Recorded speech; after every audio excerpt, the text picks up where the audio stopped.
Hello guys, আমি অনেক দিন পর আবার চলে এলাম একটা ব্লগ দিতে। তো ব্লগটা হলো শ্রাবণ মাসের যেই বৃষ্টিটা হয় সেই বৃষ্টির জন্য। তো আপনারা জানেন যে বৃষ্টির জলটা, শ্রাবণ মাসের বৃষ্টির জলটা আমাদের কি কি কাজে লাগে? যদি আপনারা জানেন তা খুব ভালো কথা, আর যদি না জানেন তাও ভালো কথা। যারা জানেন না তাদের জন্য আমি একটা কথা বলে দিচ্ছি। ভিডিওটা করার উদ্দেশ্য আমার এইটাই যে আপনাদেরকে কিছু জানানোর ছিল, তাই আমি সেই জানানোর জন্যই আজকে ভিডিওটা করছি। শ্রাবণ মাসের যেই বৃষ্টিটা হয় সেই জলটা আপনারা যদি ভরে রাখতে পারেন, মানে কোনো ড্রামে, কোনো বোতলে, কোনো জারে যদি ভরে রাখতে পারেন, তাহলে এই শ্রাবণ মাসের যেই জলটা সেটা গঙ্গা জলের মতনই আপনাদের কাজে লাগবে। তো কীরকম করে জানেন? এরকমভাবে জানেন, আপনাদের ঘরে যেখানে শিবলিঙ্গ আছে বা গোপাল ঠাকুর আছে, আপনাদের প্রত্যেকটা ঘরেই এখন দেখছি গোপাল ঠাকুর আর শিবলিঙ্গ তো আছেই আছে। তো তাদেরকে চান করানোর জন্য আপনারা শুদ্ধ বা শ্রাবণ মাসের যে জলটা আছে সেই জলটা আপনারা ভরে রাখতে পারেন। সেই জলে আপনারা মহাদেবকে এমনকি গোপালকে চান করাতে পারেন। আর জলটা কীরকমভাবে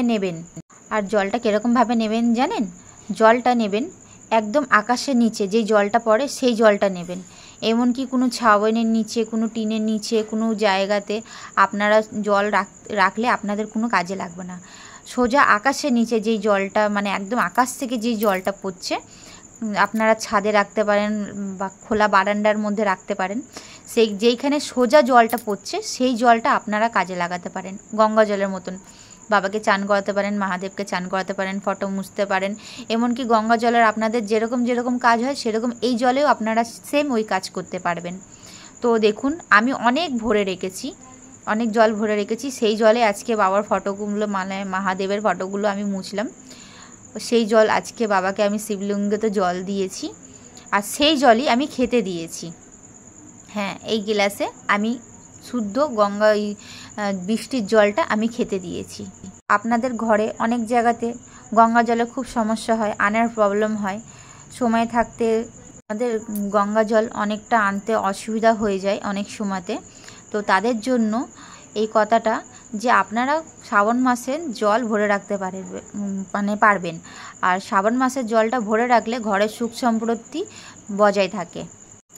আর সেই জলটাতে আপনারা ভরে রাখলে, আমি দুটো ড্রাম ভরে রেখেছি, একটা বোতল ভরে রেখেছি, অনেক জলই ভরে রেখেছি। আর আমি সেই জলগুলোতেই বাবাকে চান করাচ্ছি।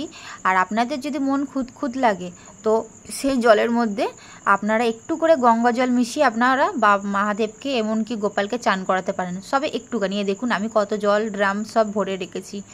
তো সেই জলটা হলো, এই দেখুন আমি সব ভরে রেখেছি। কেন কি আমার গঙ্গা জল আমি আনি যখন বাপের বাড়ি যাই, বাবুঘাট থেকে নিয়ে আসি। তো সেইখানটা আমি অনেক সময় আনতে পারি না, আমার হাতে অনেক জিনিসপত্র থাকে বলে আমি আনতে পারি না। তো এই শ্রাবণ মাসের জলটা আমি এই জন্য ভরে রেখেছি। দেখুন আমি যেরকম পুজো দিই সেরকমই পুজো দিয়ে আমার তো আজকে ভরে রেখেছি। আবার সেই শ্রাবণ মাস আসলে আপনারা সেই জলটা আবার যখন পরের বছরে সেই শ্রাবণ মাস আসবে, সেই শ্রাবণ মাসের জলটা আপনারা ফেলে রেখে আবার নতুন করে একটা জল ভরে রাখতে পারবেন। আপনারা যদি জল নাও ভরে রাখেন চান করানোর জন্য বা যে কোনো কাজে আপনারা যদি নাও রাখতে পারেন, তবে কিন্তু আপনারা এমনি একটা বোতলেও ভরে রাখতে পারেন। ওটা সারা বছর রেখে দেবেন।